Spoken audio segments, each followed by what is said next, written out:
once again, mga minamahala. Tayo po'y nagpakanyaya na makinig sa banal na salita kay Brother Lauro Buduso ng walang bawas, walang dagdaga, walang pagkapilipit at walang sariling pagpapaliwanag. Sa araw na ito, ating pong pag-usapan ang kautosan ng Panginoon patungkol sa rebulto o graven images. Ating pong pag-usapan ngayon, sa akin nakita mula ng bata pa ako hanggang ngayon, ito po isang mga aral na mahirap talagang pag-usapan. Kasi mula nung bata pa tayo, no, lalo na rin sa akin, mula nung bata pa ako ay halik-halik ka dyan sa rebulto, no? Ang mga ganitong usapan, isa sa mga pinakamahirap na topic ko. Bakit? Kasi maliit ka pa, pinagsiservisyuhan mo na may bulaklak, pagkain, kandila, pinapahagkan sa iyo, no? At pinapanalanginan, no? Ayun ang pinagmulatan, no? Yun ang wika nga, no? Mula pagkabata. Tapos ngayon, sabihin sa iyo, no? Malaki ka na, no? Tapos sabihin sa iyo, mali yan. No? Hindi maganda yan. Ang utos sa Diyos, ng Diyos diyan, putol-putulin, basagin, itapon, sunugin. No, mamaya na konti, no? Mabasahin natin yan. Ganun ba 'yon? Magulat ka, no? Kaya mahirap papaniwalaan yung tao patungkol sa mga aral na ito. Akin pong naintindihan 'yon kasi alam ko 'yon eh. Kasi dati nga, no, may nalaman ako na tao na teenager ako, no? Wala, palagay natin mga 16, 17, no? Pinagbabasag-basag nila yung mga malaking rebulto, no? Kaya galit din ako. Kaya hindi ko alam, no? Yun pala, dapat pala yun na no? Kasi hindi mo nga alam na bawal pala yun. Oo. Katulad din sa mga doktor ba, no? Pag nanood ka sa TV, sa YouTube, no? Halimbawa, yung nunal. Sabi ng isang doktor, no? Pag inopera mo yan, magka-cancer yan kasi lumalaki na yan, no? Pag inopera mo yan, magka-cancer yan, no? Sabi naman ng isa, hindi, pag ginalaw mo yan, kakalat yung cancer, no? Mas lalong mahirap yan. Kaya maguguluhan ka, no? Kasi katulad din ng talong. Sabi ng isang doktor, no, o isang nutritionist, wala yan, pampabusog lang yan, walang sustansya yan. Yun dati. Pero ngayon meron naman na bagong tuklas. Sabi na naman ng isa, no, napakasustansya yan. Lahat mayroong benepisyo yan. Kaya parang maguguluhan ka talaga kung saan ka talaga. No, ganoon din sa munggo. Pag sinabing bilog na mga seeds, sabihin sa iyo, uric yan. No, dati. Ngayon, pakinggan mo na naman sa YouTube. Yung munggo yan, anti-uric yan. Kaya mahirapan ka, no? Mahirapan kang kung saan talaga dyan yung tama. Dahil hindi naman ako nutritionist, hindi naman ako doktor. Wala akong alam dyan, kaya maguguluhan ka, no? Pero kung patungkol sa Biblia, kasi binigyan din naman tayo ng pagkaunawa ng Panginoon patungkol dyan, no? Kaya mayroon tayong iambag, no? Hindi naman tayo nagmamarunong dito, no? Mayroon tayong iambag dyan na patungkol sa Biblia kasi tinuruan din tayo ng Panginoon patungkol dyan, no? At saka hindi tayo nagmamagaling dito, isa lang magaling rito ang Panginoon, no? Tayo naman ang wika nga pag ginawa mo na yung lahat ng buong katungkulan, no, na pinagawa sa iyo ng Panginoon, yung sabi nga ng iba ano ba 'yun? Great Commission, no? Pero may mabasa ako na sa sunod hindi ko na ilagay. Sabihin mo sa sarili mo, ikay walang kabuluhang alipin, no? Ginawa mo lang yung pinapagawa sa iyo, no? Aliping walang kabuluhan, no? Yung sa iba kasi pag pastor ka na daw, sabihin, Great Commission yun. No? Sa akin yung nabasa ko kasi, sabihin mo sa iyong sarili, ikay walang kabuluhang alipin. Ayun, no? Pero pag-usapan na pala natin, punta na tayo sa, sa itong sabing rebulto, no? Mahirap kasi ito eh. Yung sabi ko kanina mula pagkabata eh, yung pagkakaalam mo kasi, yun na ang mga, paglingkod mo dyan. Tapos ngayon, sabihin sa'yo eh, sa demonyo yan, sabihin sa'yo, basagin yan, putulin, basagin, sunugin, itapon. Ano ba naman yan, no? Magugulat ka, no? Pero dahil babasahin natin yan sa Biblia, no? Magulat ka man o hindi, maniwala ka man o hindi, ito po'y sinabi ng Panginoon, no? Ito'y kautusan ng Diyos. No? Pero titignan natin kasi minsan sa Old Testament, iba sa New Testament, no? Halimbawa, yung baboy, bawal kainin yun, Old Testament. Pero sa New Testament, pwede nang kainin, no? May topic tayo dyan, no? Patungkol dyan sa eating pig, no? Mayroon tayong topic dyan. Kaya kung ngayon ka lang nakapakinig, punta ka lang doon, no? Para malaman mo yung mula old hanggang new, kung bakit na pwede nang kainin. Ganun yun, no? Baboy, katulad ng magpapakarami. Nung New Testament, hindi na yun. Dati yun, Old Testament. Ito naman sa kaligtasan noon, para lang sa taga-Israel. Pero sa New Testament, para na sa lahat. Yun. Iba na. Paano kaya yung rebulto? O graven images? Old Testament, ano ba to? Bawal ba to? Baka sa New Testament, pwede na. Iba naman, pakinggan natin yung mamaya tayo, please, no? Yung rebulto, no, sa Old Testament, tingnan natin kung pinagbawal at saka sa New Testament kung pwede na o bawal pa rin. Yun ang ating pag-aralan, no?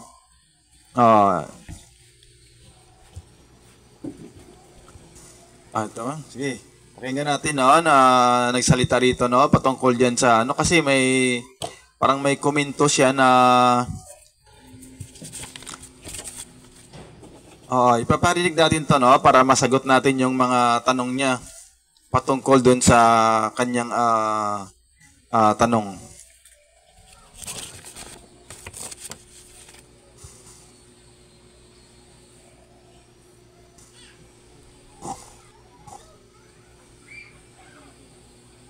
Diyos, kasalanan na palang gumawa ng mga rebulto ni Rizal. Tulad. Yung rebulto ni Bonifacio sa...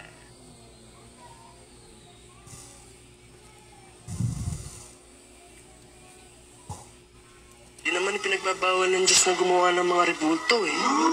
So, kung ipinagbabawal pala ng Diyos, kasalanan na palang gumawa ng mga rebulto ni Rizal sa Luneta o yung rebulto ni Bonifacio sa monumento. O yung monumento ni MacArthur sa Leyte, o yung UP statue, yung oblation dun sa UP. Very wrong. In fact, iniutos niya ni God kay Moises na gumawa ng rebulto ng ahas.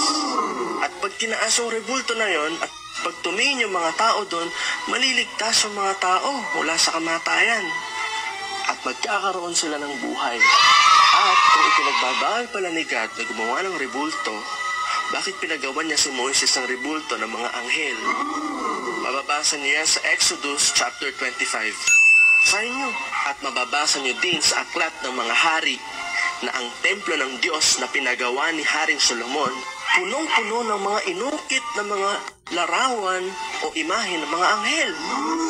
Ibig bang sabihin nun, kinokontra ng Diyos ang sarili niya?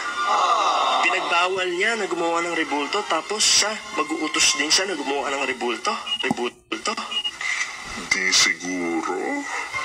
Hindi ipinagbabawal ng Diyos ang paggawa ng rebulto. Ang ipinagbabawal ng Diyos sambahin mo yung rebulto na ginawa mo. So guys, walang masama sa pagkakaroon ng rebulto.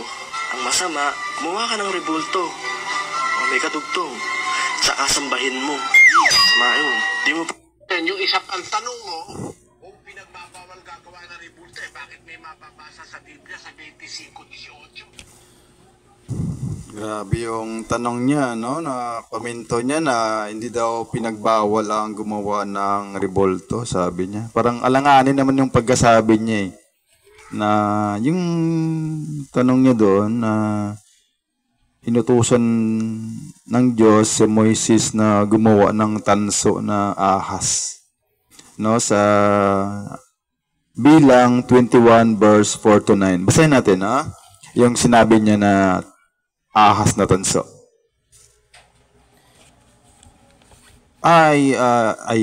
Sandali na. Ito pala yung ginamit natin na Biblia. Ito po ay Biblia ng Katoliko na salin sa Katoliko na may Messenger si Abriol, Censor Deputatus, Mayo 17, 1980 at Imprimatur Jaime L. Cardinal Sin Archiepiscopos Manilenses, Mayo 28, 1980, no?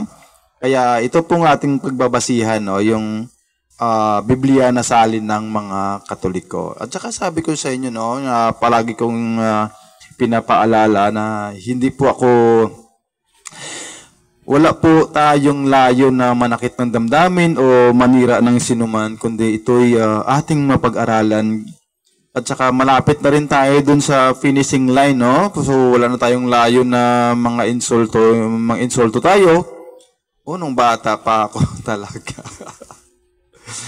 Talagang napaka-insultong tao tayo, no? Pero ngayon, wala na tayo doon. Matanda na talaga ako. Kaya sa mga bagay na yan, wala na talaga sa isip ko yung mga bagay na yan, no? Kaya, pero kung minsan, no, dapat din tayong sawayin, no, ng may kabagsikan, no? Wika nga, no, sa Biblia. Pero, yun nga, no, na ito ngayon ang ating pag-aralan, kahit medyo masakit to sa ating mga kalooban, no? Dahil kung minsan matanda ka na, ngayon mo lang napakinggan ang mga bagay na ito, kaya magugulat ka. Pero, yun nga sabi ko na magulat ka man o hindi,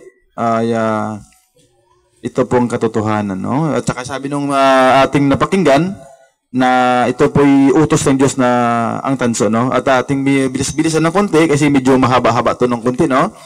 Sa Bilang, no? Sa Bilang 21 verse 4 to 9, no? Ang saang wika nga na napakinggan natin yung siguro baka pare din yun yung sabi niya na si Moses inutusan ng Diyos na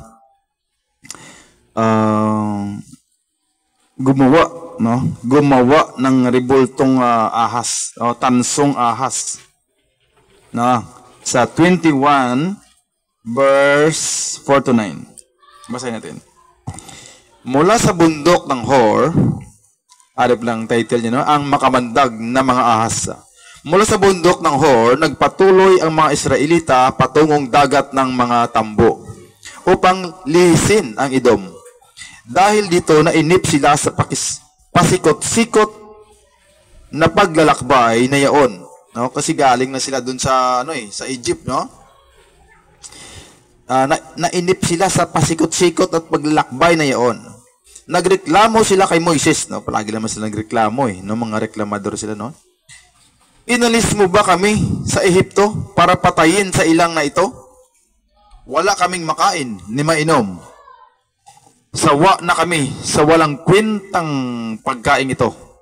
6. Dahil dito, sila'y pinadalhan ng Panginoon ng makamandag na ahas, at sinumang matuka nito ay namamatay. Dahil sila'y nagreklamo na naman, grabe sila magreklamo, tigas ng maulo, no? 7. Kaya lumapit sila kay Moises, sinabi nila, nagkasala kami kay Yahweh, no? Sa Panginoon at sa iyo. Idalangin mo sa kanyang paalisin ang mga ahas na ito. Dumalangin nga si Moises at ganitong sagot sa kanya ng Panginoon, no? Yahweh, no? Pero hindi naman Yahweh. YHWH, no? Walang AE, no? Ang Jehovah, ganun din, no? Kaya Panginoon na lang ang natin, no? At ganitong sagot sa kanya ng Panginoon, no? Gumawa ka ng isang ahas na tanso. Kasi gusto nilang mawala, Turuan pa ng Panginoon, no? Sabi niya, idalangin mo sa kanyang paalisin ng mga ahas na ito. Yun, no? Kaya hindi sila pinakinggan ng Panginoon, no? Turuan pa ng Panginoon. Kaya dumalangin nga si Moises at ganitong sagot sa kanya ng Panginoon, no? Gumawa ka ng isang ahas na tanso.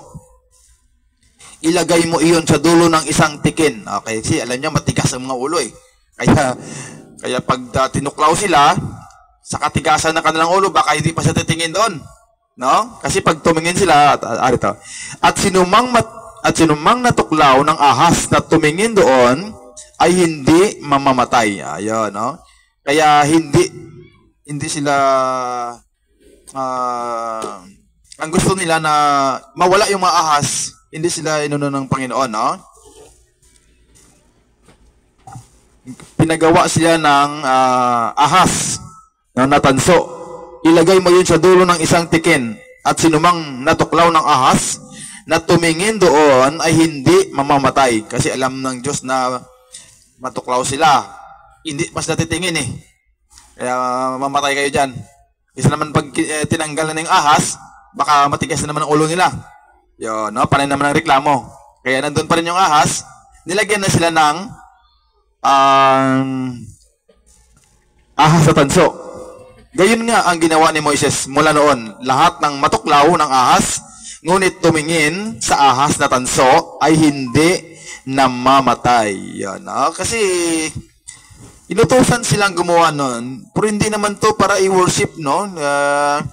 Yung ahas na tanso, hindi naman yun eh. Hindi naman pwedeng kaya nga yun ang inutos sa kanya eh. Kasi hindi naman pwedeng ina-worship yan eh, yung ahas, no? Pero, ano ba tong tanso na ahas na to? Sa paglalakbay nila, inutos naman ng Panginoon na putol-putulin na yan, no? Wala na yan, no? Sa 2 King. Inutos na yun, no? Sa 2 King, makasabihin mo pag nagpatuloy yun. Hindi yun nagpatuloy, no? Hindi nagpatuloy yun. Kaya wag ka mag-isip na pinagpatuloy yun. Ito na. No? Ulitin ko lang, no? Yung Bible na to, Bible Katoliko ho to, no? At saka wala akong layo, no? Kaya kung kahit na magalit ka man, wala ka ring magawa, no? Sa 2 Hari 18 verse 4. Ipinabuwag niya ang mga altar sa mga burol at ipinasira ang mga rebulto pati larawan ni Asherah. Dinurog niya ang ahas na tansong ipinagawa ni Moises, pagkat hanggang sa panahong yaon ay sinusuob pa nila ito ng kamanyang at tinatawag na nihustan. Ayan. No? Ipinadurog yun ng Diyos kay Moises. Dinurog niya ang ahas na tansong ipinagawa ni Moises. Yan. Wala na yun. Huwag mo isipin na nagpatuloy yun. Wala na yun. Yan, no? Kaya, klaro, yan, di ba? At saka, sabi mo naman kanina, yung kirubin, no? Yung kirubin na ginto. No? Sa Exodus 25. Yan, no? Tingnan natin to. Huwag mong isipin, nagpatuloy yun. Pinabasag ng Panginoon. Kasi, mamaya na konti, ha? Sa Exodus 25, verse 19.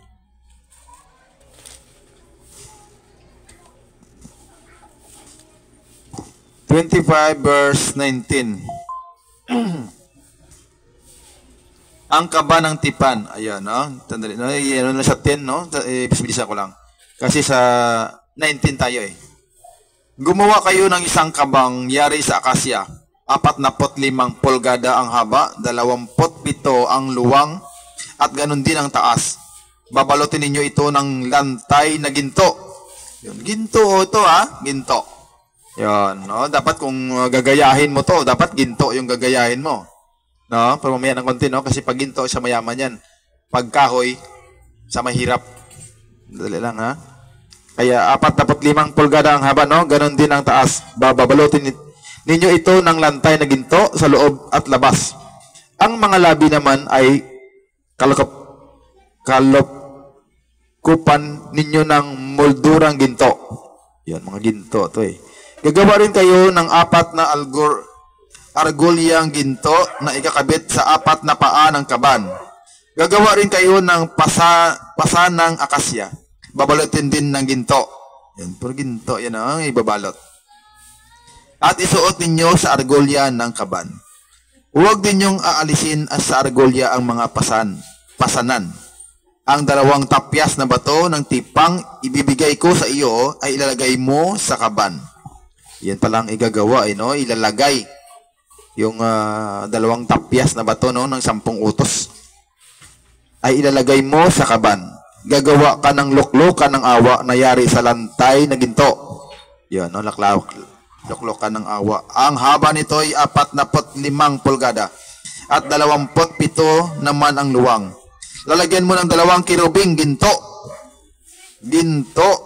Yan, no? Ang 2 dulo nito, tig-isa sa magkabilang dulo, ihihinang ang mga kirubin upang ito ay ang luklukan ng awa ay parang iisa. Ayan, no? Ginto. Kirubing ginto. Kaya kung gagawa ka, kung halimbawa ay inutusan sila na gagawa ng kirubing ginto, bakit inutusan ka bang gumawa niyan?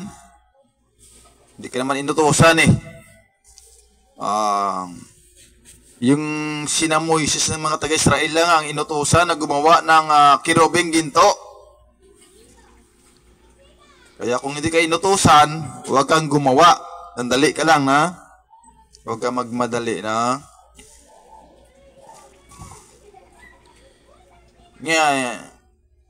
Nga bakit? Bakit ba yun ang pinagawa sa kanila ng Panginoon, no? Kirubing ginto at ahas. Bakit? Yan ang mabasa natin sa Roma 1:25. Oo, no? Sa Roma 1:25 muna tayo magbasa.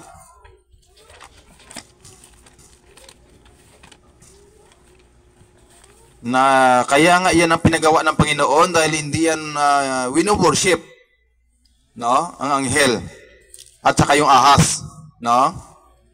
1:25 sa Roma 1:25. Tinalikdan nila ang katotohanan tungkol sa Diyos at pinalitan ng kasinungalingan. Sinamba nila at pinaglingkuran ang nilalang sa halip na ang lumalang. Yan, no? Na siyang dapat papurihan magpakailanman. Amen. Kaya hindi naman dapat tino-worship yun yung kirubin at saka yung tanso. Kaya kahit inutusan man sila yung inutusan, hindi naman tayo Wala Hindi naman tayo inutusan sa mga panahong ito, no? Sa Kristiyano. Kaya hindi yun, no? Dapat ang creator, no? Hindi ang creature ang dapat na sambahin. Yan, no? Kasi ang anghel, no? Ang anghel sa Hebreo 1:7 sa Hebreo 1:7 nilalang din yun diba? Nilalang din yun. Tungkol naman sa mga anghel, ay sinabi niya, ginawa niyang hangin ang kanyang mga anghel, at ningas ng apoy ang kanyang mga lingkod. Yan, no?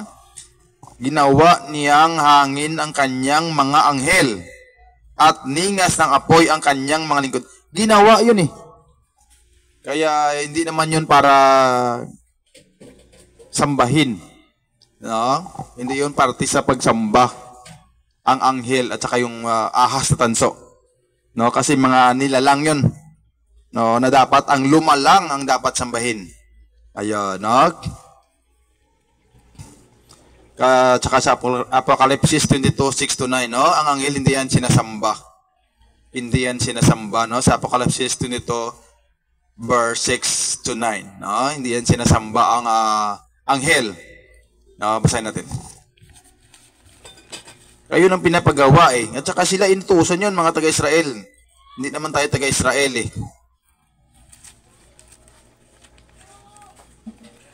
Sa Apocalypse 22 verse 6-9. At sinabi sa akin ang anghel, maasahan at totoo ang mga salitang ito. Ang Panginoong Diyos na nagkaloob ng kanyang espiritu sa mga propeta ang siyang nagsugo sa kanyang anghel upang ihayag sa mga lingkod niya ang mga bagay na magaganap sa lalong madaling panahon. Makinig kayo.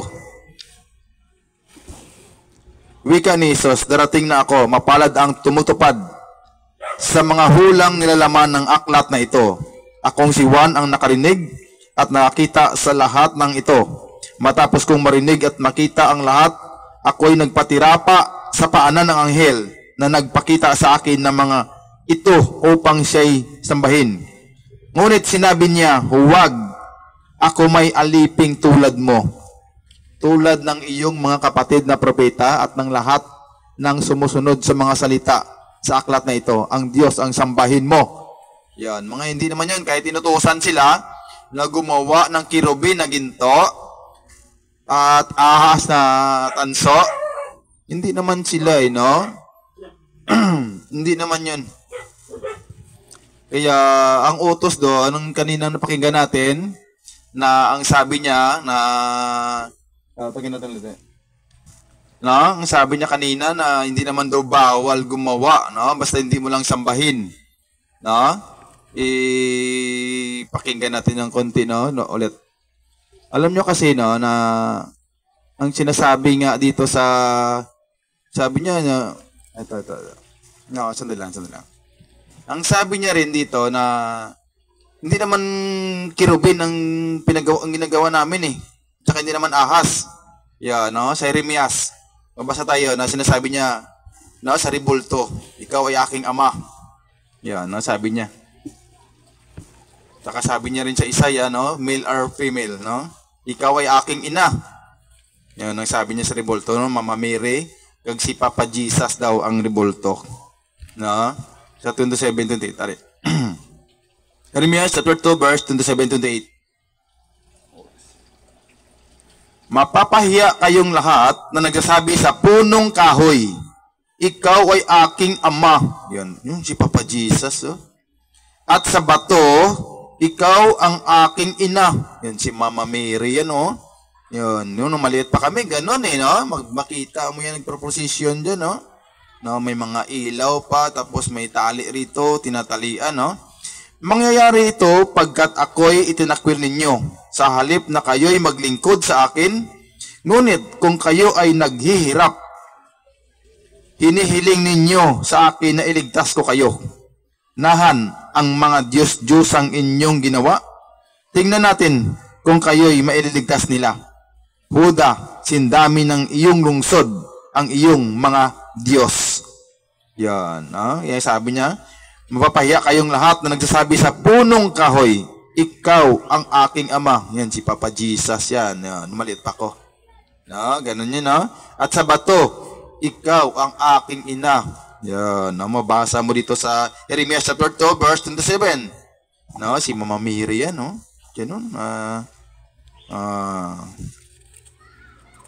At sa Deuteronomy chapter 4, verse 16, no? Kasi sabi niya, hindi naman na mga ahas yung ginawa namin, eh. Hindi naman kirubin, eh. No? Mga babae at lalaki naman yan, eh.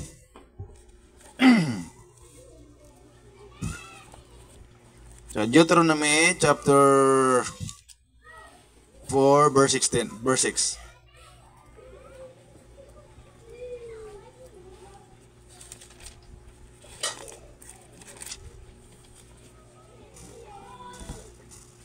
Unawain ninyo ito, 16. Kaya, kaiingat kayo, huwag kayong gagawa ng anumang larawan o pangsambahin, maging kawangis ng tao. Yan, no? Maging kawangis ng tao. Yan, no? Kaya kaingat kayo, huwag kayong gagawa. No? Libro ng Katoliko ito, no? Sabi rito, huwag kayong gagawa ng anumang larawan o pangsambahin, no? Ang sabi pa lang dito eh, kaiingat kayo, huwag kayong gagawa. Diyan pa lang eh, kahit sabi mo hindi mo sila sambayan, huwag kayong gagawa. No? Hindi naman sila sambayan eh. No, pero ang sabi rito, huwag kayong gagawa. No, ng larawan ng kawangis ng tao. Yan, no? Huwag kayong gagawa. Kahit sabihin mo, hindi mo yun sinasamba, inutusan ka na huwag kang gumawa nun. Sabihin mo sa kahoy, si Papa Jesus. Kag sa bato, si Mama Mary. Yan. Sa Jeremiah chapter 2, verse 27. 28. Yan. Dahil sa 10 utos, nandoon na yun eh. Sa Exodus. Tingnan mo sa Exodus 20. Sa 10 utos, nandito eh. Librong Katoliko ito, no? Salin ng Katoliko, no? may pirma ni Cardinal Sino to, no? Yan, ginimprimator, no? Ang 10 utos. Sa Exodus chapter 20, verse 1 to 6.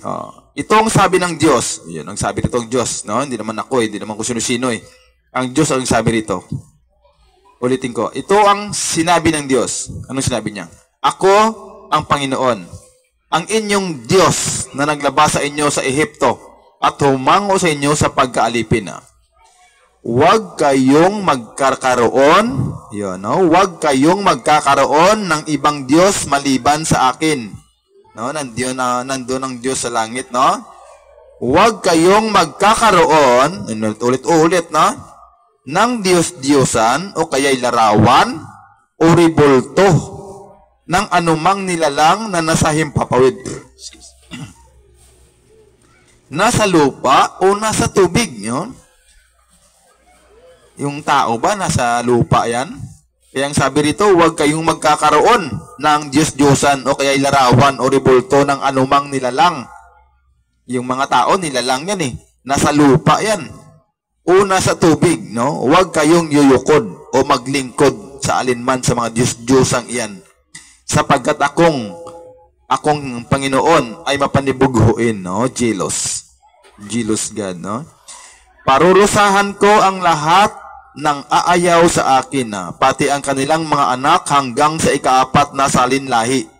Yan, no? Yung sabi ng Panginoon, huwag kayong magkakaroon ng Diyos-Diyosan o kaya'y larawan o ribulto ng anumang nilalang na nasa impapawid, nasa lupa o nasa tubig.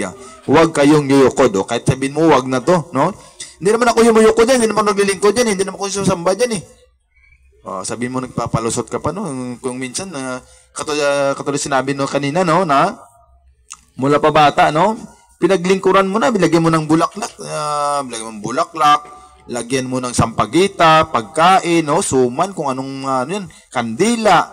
Pinapahalikan pa sa iyo, no? Tapos manalangin kayo pag ano na oras. Yun. Tapos sabihin mo, ang tindi ng cross-stitch mo dyan. Tapos sabihin mo, hindi mo sinasamba, hindi ka naglilingkod. No, kahit sabihin mo yan, kahit palusot ka pa dyan. Ang sabi dito, huwag kayong magkakaroon ng larawan o ribulto. Ng anumang nasa lupa. Yung tao ba nasa lupa? Yung sinabi kanina na sa kahoy ay si Papa. Papa Jesus ko yun, no? Si Mama Mary sa bato. Kaya sabihin mo yun, iutos sa'yo. O inuutos yun palagi na huwag kang magkaroon. Huwag kang magkaroon nun. Ayun, no? At saka minsan, lalagay ka dyan ng mga altar. No? Pinagbawal na yun. Wala na yun, no? Basahin natin sa 25, no? Sa 25. 25. Basahin natin. Kung gagamit kayo ng bato sa altar na inyong gagawin, huwag ninyong tatapyasin. Kapag tinapyas ninyo, hindi na karapat-dapat sa akin. No? Huwag kayong aakyat sa baitang ng altar kung wala kayong salawal. Yan, no? May altar kasi yun, no? At saka may stage ba? No? Kaya kaya nga, yung mga babae doon sa Timothy, no, sa aklat ng Timothy, na ang mga babae doon ay ang kanilang mga palda doon mahahaba, no? Kasi pag nandoon ka sa stage, ang sabi dito sa 26, huwag kayong aakyat sa baitang ng altar kung wala kayong salawal, no? Kasi makita yan dyan eh. Kaya nga yung pananamit, no? Kaya minsan pag nanood ka sa YouTube, dancing queen pa daw siya. No, nandoon siya sa stage. Kaya makita mo na, no? Para makita mo ng pangangatawa niya doon. Kaya ang sabi dito, huwag kayong aakyat sa baitang ng altar kung wala kayong salawal. Pero dati pa to, no? Kaya hindi pwede yun. Kaya dapat yung palda mo, yung mga pananamit mo talagang mahinhing damit. Yun, sa Timothy yun, no? Ayun. Para wag lumitaw ang inyong kahubaran. Yun. Sa mga lalo na sa mga babae.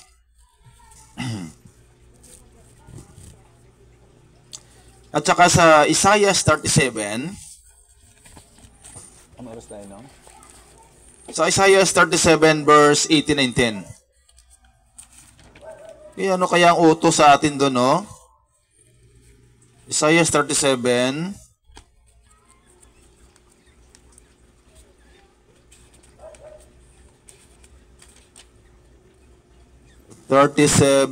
verse 18-19. O Panginoon, tunay nga na winasak ng mga hari ng Assyria ang lahat ng bansa. Sinunog nila ang Diyos ng mga ito, sapagkat ang Diyos nila ay hindi tunay, mga bato at kahoy, nagawa lamang ng mga tao. Yun, pag hindi pala, kasi ang Diyos nasa langit kaya wag mo siyang igawa. Utos yun ng pang-10 utos, no? Wag kang gagawa. No? Wag kang magkaroon. Kaya ang sabi rito, sinunog nila ang Diyos ng mga ito sapagkat ang Diyos nila ay hindi tunay, mga bato at kahoy na gawa lamang ng mga tao. Yan, no? Kaya sunugin mo, kaya kung sa Diyos yun hindi mo pwedeng magawa yun, hindi magawa yun, no? Kasi magalit ang Diyos sa iyo. Pero wala naman utos nga, putol-putolin, basagin, sunugin itapon, no? Kaya utos yun, mamaya ng konti, no? Babasa pa tayo sa Isaiah 42:8. Akong Panginoon lamang ang inyong Diyos, walang ibang Diyos na maaring umangkin sa aking kaningningan, ni makaagaw sa aking karangalan. Yan, no? Sabi niya dito, ulitin ko. Akong Panginoon lamang ang inyong Diyos, walang ibang Diyos na maaring umangkin sa aking kaningningan. Kaya hindi mo pwedeng gawa ng itong Diyos yun, ito si Kwan. No, hindi pwede yun. Hindi makakaagaw ng aking karangalan.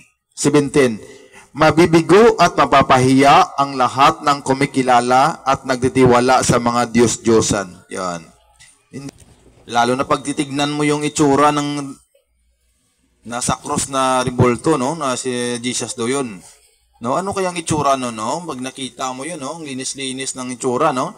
Ang katawan, ang linis, ang muka, may balbas, no? Parang nakaganon na, no? Parang hindi siya binugbog, no? Ang itsura niya, pag tinignan mo dun sa mga rebulto, no? Titignan natin, no? Sa Isaiah 52. Kaya, tignan na itsura niya, no? Nung binugbog na siya, nung nasa cross na siya. Titignan natin yung itsura niya, no? Kung anong itsura niya. Kasi, pag titignan mo dun sa rebulto ng Katoliko, ang linis-linis ng katawan, ang muka, balbas, ang buhok, yun, no? Kaya titignan natin yung itsura niya, no? Titignan natin, i-picture out natin dito sa babasahin natin kung katulad din niya ng muka ng nandyan sa libulto na nakapako na sa cross, no? Titignan natin. Marami ang nagitla nang siya'y makita dahil sa pagkabugbog sa kanya'y halos di makilala kung siya'y tao. Hindi na saglit tao. Parang hindi na siya tao nung binugbog siya.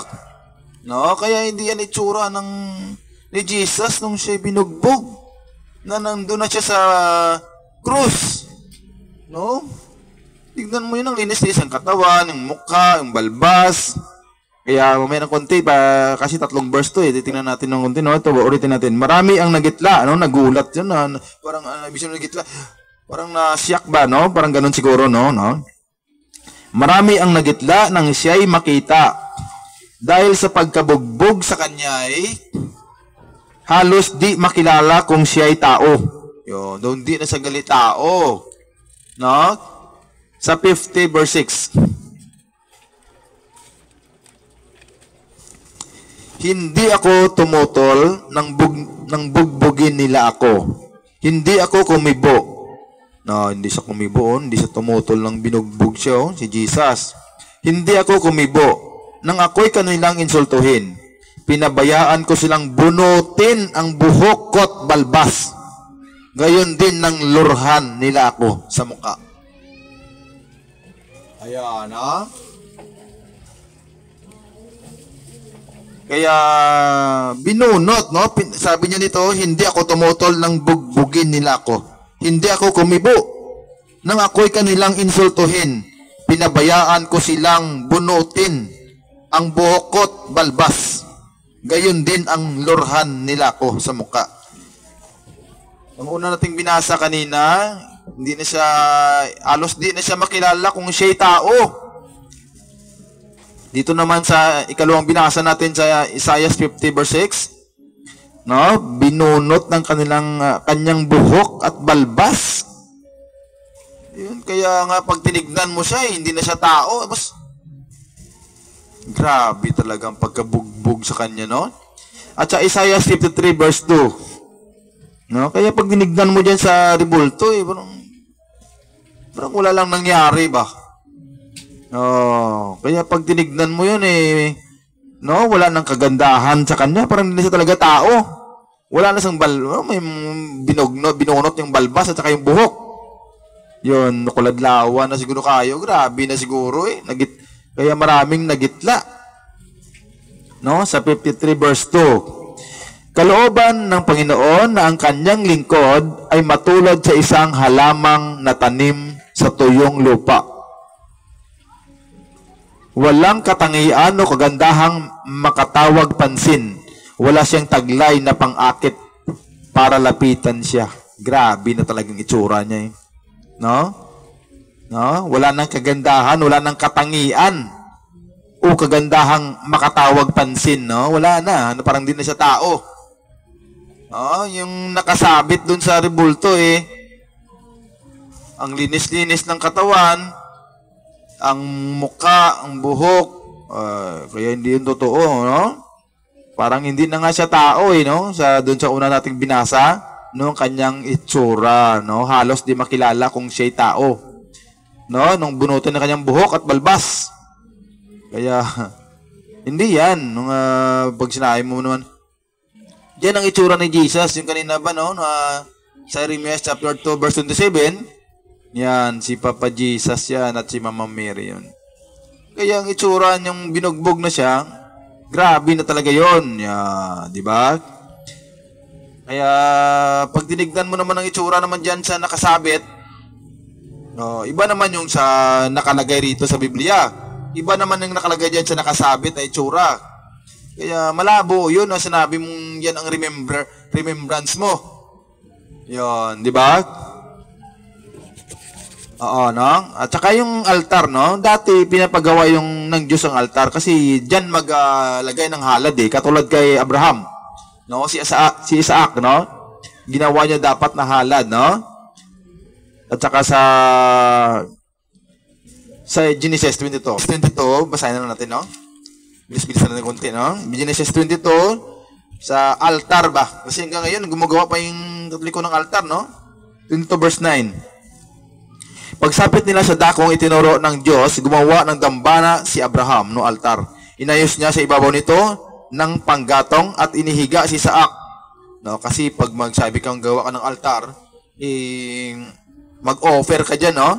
Mag-offering ka dyan ng mga susunugin. Pero ang inihiga si Isaac matapos gapusin. Nang saksakinan niya ang bata, tinawag siya ng anghel ng Panginoon at mula sa langit ay sinabi, Abraham, Abraham, huwag mong patayin ang bata, huwag mo siyang saktan. Naipakita mo ng handa kang sumunod sa Diyos, sapagat hindi mo ipinagkait sa Kanya ang kaisa-isa at pinakamamahal mong anak. No? Paglingon niya ay may nakita siyang isang lalaking tupa na ang mga sungay ay nakasabit sa mga sanga ng kahoy. No? Kaya dati, pag gumawa ka ng altar, no? Burn offering ka dyan. No? Kaya, wala na yun At saka sa Exodus 20. Sa Exodus 20, doon kagina sa 10 utos, no? Sa Exodus 20, verse 24. Gumawa kayo ng altar na lupa at doon ninyo susunugin ang inyong mga handog para sa kapayapaan. Doon din ninyo susunugin ang handog ninyong mga tupa at mga baka. Doon ninyo ako sasambahin sa lugar na itinuro ko sa inyo. Kaya nga pag gumawa ka ng altar, dati kaya hindi na yun wala na yun. O gumawa kayo ng altar na lupa at doon ninyo susunugin ang inyong mga handog. Halimbawa, gumawa ka ng altar tapos hindi ka naman nagsunog doon ng mga tupa. Para saan yun? Hindi naman kayo inutusan Oo. Tupa, mga baka. Yan, hindi na pwede yun. Kaya hindi na nag-exist yun, mga bagay na yun, no? Kanina, binasa natin ang paggawa doon ng rebultong ahas at saka kirubin, no? Tinignan natin yun kanina. Binasa natin yun, no? At saka ito naman yung altar, no? Hindi na yun nag-exist kasi sa Hebreo. Basa natin sa Hebreo. Old Testament to, no? Ang natin, kaya naging tayo ng, kasi tingnan natin yung altar, no? Hebreo chapter 10, verse 3 to 7.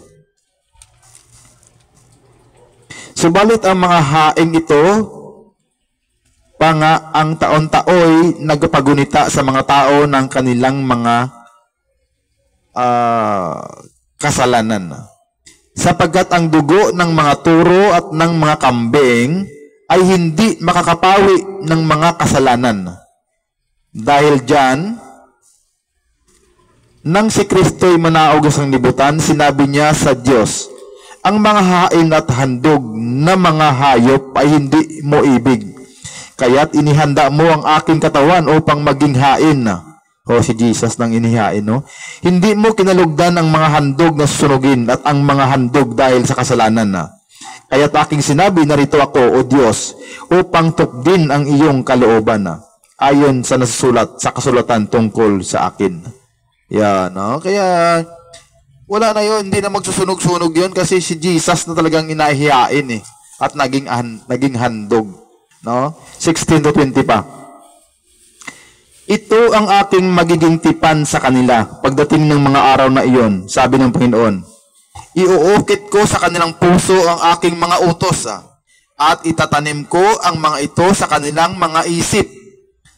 At kanya ring sinabi, pagkatapos hindi ko na alalahanin pa ang kanilang mga kasalanan at mga kasamaan. Yan. No? Sapagkat ipinatawad na ang mga kasalanan, hindi na kailangan pang maghandog dahil sa kasalanan. Yan, dati yung taon-taon no? Dahil sa kasalanan. No? Pag may kasalanan ka, pag magsusunog kayo kaagad yan, no? Kaya nga, mga kapatid, tayo'y malaya nang makapapasok sa dakong kabanal-banalan dahil sa kamatayan ni Jesus. Yon. Dahil sa kamatayan ni Jesus, okay na, no? 20. Binuksan niya para sa atin ang isang bago at buhay na daang naglagos hanggang sa kabila ng tabing. Alalaong bagay ang kanyang katawan. Yon, no? Binuksan niya para sa atin ang isang bago at buhay na daan. Kaya nga, bagong daan. Ayun, hindi dating daan. Nandito na naman ako. Nagbasa na naman ako sa dating daan kasi sa kanya, no, ni brother. Kaya ang sabi dito sa binasa ko naman, no, binuksan niya para sa atin ang isang bago at buhay na daan. Bagong daan. Yan, hindi dating daan, hindi naman yun Nilakaran ng mga masamang tao yun, no? Ayon sa Job 22:15. No? Kaya ang altar na yan, no?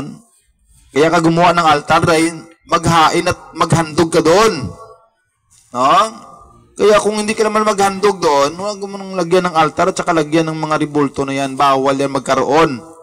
Ayun, no? At saka ang utos dyan, putol-putulin, basagin, bagsak, sunugin. No? Deuteronomy chapter 7, verse 5. Gibain ninyo ang kanilang mga altar, pagputol-putulin ng kanilang ribulto, ibagsak ninyong ang kanilang asira at sunugin ang mga imahin. Yon ang utos, no? Kaya, hindi na yun eh. Wala na kasi ito eh, no? Hindi na nag-exist ang mga bagay na ito, no? Sa 25, 26. Sunugin ninyo ang kanilang mga Diyos-Diyosan na huwag ninyong pag-iimbutan ang mga pilak o gintong ginamit sa mga iyon pagka siyang magiging patibong na inyong kahuhulugan dahil sa iyon ay kasuklam-suklam sa Panginoon.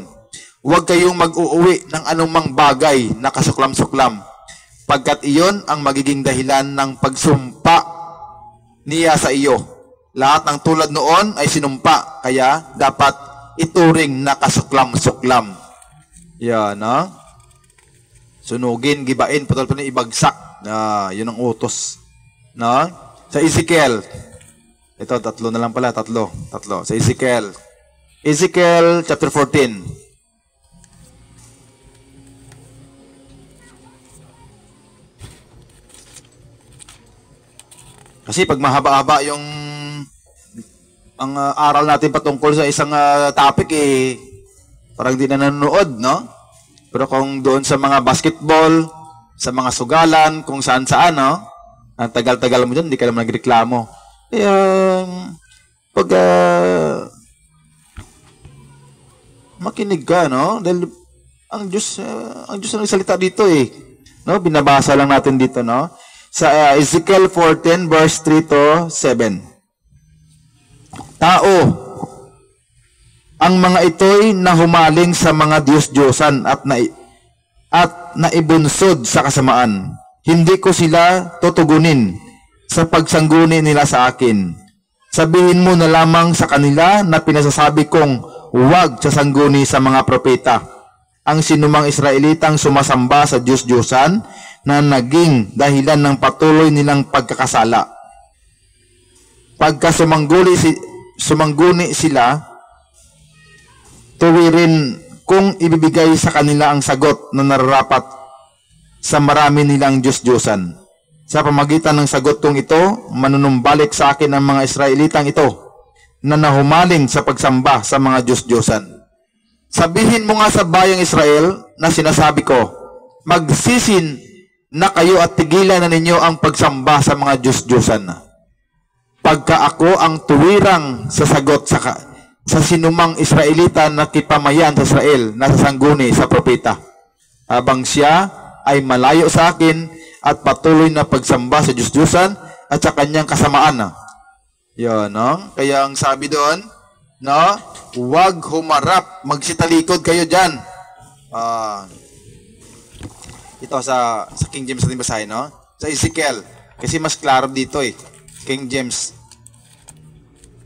Ezekiel 14 verse 3 to 7.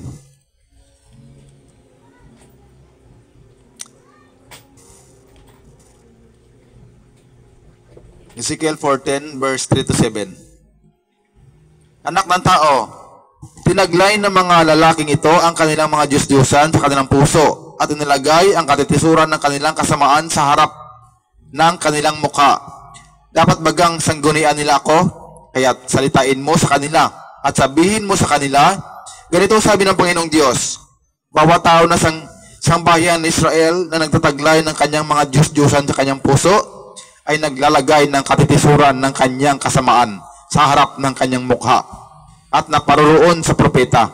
Ako ang Panginoon ay sasagot sa kanya roon at ayon sa karamihan ng kanyang mga Diyos-Diyosan upang aking makuha ang sangbayan ng Israel sa kanilang sariling puso sapagkat silang lahat ay nagsilayo sa akin dahil sa kanilang mga Diyos-Diyosan. Malayo ka sa Diyos pag mayroon kang Diyos-Diyosan o rebulto. Kaya't sabihin mo sa bayan ng Israel, ganito ang sabi ng Panginoon, Diyos, mangagbalik loob kayo at kayo'y magsitalikod. Yun, talikod kayo dyan. No? Tumalikod kayo dyan sa mga rebulto. Sa inyong mga Diyos-Diyosan. At ihiwalay ninyo ang inyong mga mukha sa lahat ninyong kasuklam-suklam. Kaya ayaw ng Diyos nun. Kaya sabi niya, tumalikod kayo dyan. No? Huwag kayong humarap dyan. Huwag kayong magkaroon putol-putulin, basagin, sunugin, ibagsak. Yun ang utos ng Panginoon. No? Isa na lang, no? Magbasa tayo rito sa Isaiah, ulit na sa Isaiah 40.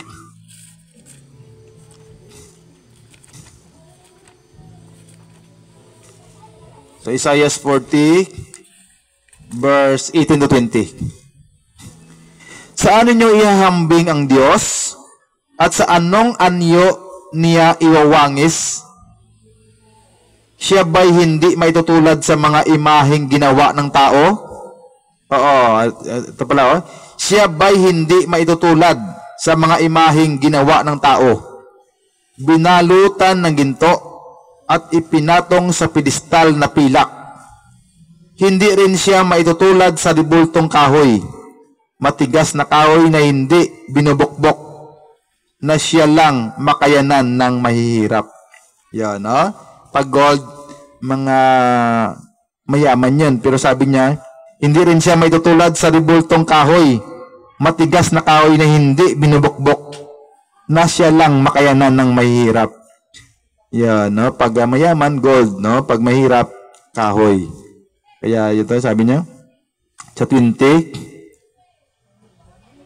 ulitin ko sa 18, saan ninyo ihahambing ang Diyos at sa anong anyo siya iwawangis?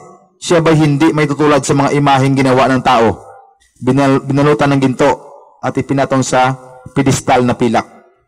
Hindi rin siya may tulad sa ribultong kahoy, matigas na kahoy na hindi binubukbok, na siya lang makayanan ng mahihirap. No? Kahoy lang kung mahihirap. Yo, salamat sa Panginoon. Ha? Salamat sa Panginoon, tayo po ay nakapag-aral, no, ng patungkol sa ribulto, no. Sinabi ko nga kanina na medyo mahirap to ng mga aral dahil mula pagkabata at ito po yung pinagserbisyuhan nito, no. Lagbulaklak lang. Tapos ngayon, no, matanda na tayo, sabihin, putol-putulin, basagin, sunugin dahil hindi gustong Panginoon. Pero baka naman magtanong ka, paano naman sa New Testament? Kasi Old Testament yun eh. Oo, sa sunod, no? Kaya lagyan natin ng part 2 ito, no? Na tungkol naman sa New Testament, ang patungkol sa ribulto o graven images, no? Old Testament ito muna. Sa sunod, New Testament na naman, na patungkol din sa ribulto o graven images, no? New Testament. Yeah. Thank you, Lord, no?